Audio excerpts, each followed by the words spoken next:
The whole of living that we see before our eyes today is from inmost to outmost enmeshed in repressional mechanisms, social and individual. They can be traced right into the tritest formulas of everyday life. Though they take a vast and multifarious variety of forms, it seems legitimate to at least identify four major kinds, naturally occurring in every possible combination: isolation, anchoring, distraction, and sublimation. By isolation I here mean a fully arbitrary dismissal from consciousness of all disturbing and destructive thought and feeling. Angstrom, one should not think, it is just confusing. A perfect and almost releasing variant is found among certain physicians, who for self-protection will only see the technical aspect of their profession.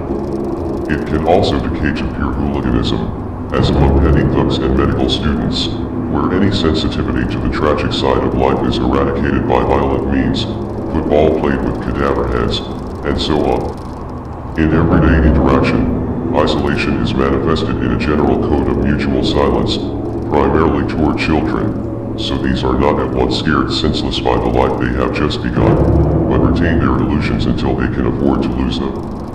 In return, children are not to bother the adults with untimely reminders of sex, toilet, or death. Among adults there are the rules of tact, the mechanism being openly displayed when a man who weeps on the street is removed with police assistance. The mechanism of anchoring also serves from early childhood. Parents, home, the street become matters of course to the child and give it a sense of assurance. This sphere of experience is the first, and perhaps the happiest, protection against the cosmos that we ever get to know in life. A fact that doubtless also explains the much debated infantile bonding. The question of whether that is sexually tainted too is unimportant here.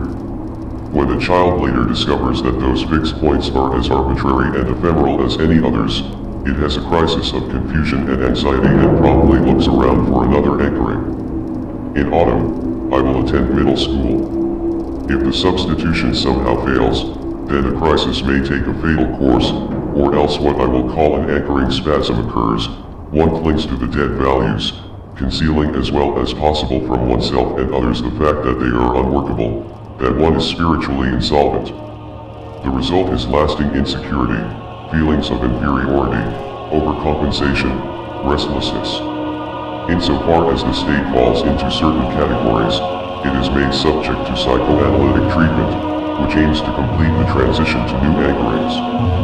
Anchoring might be characterized as a fixation of points within, or construction of walls around, the liquid fray of consciousness. Though typically unconscious, it may also be fully conscious. One adopts a goal. Publicly useful anchorings are met with sympathy. He who sacrifices himself totally for his anchoring, the firm, the cause, is idolized.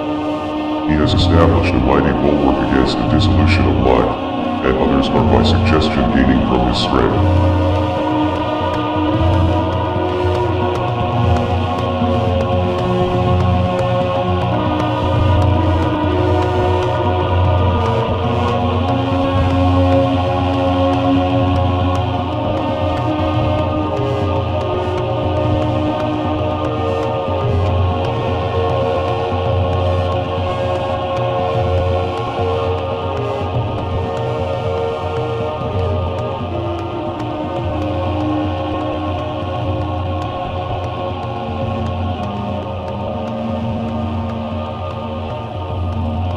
humans will persist in dreaming of salvation and affirmation and a new Messiah.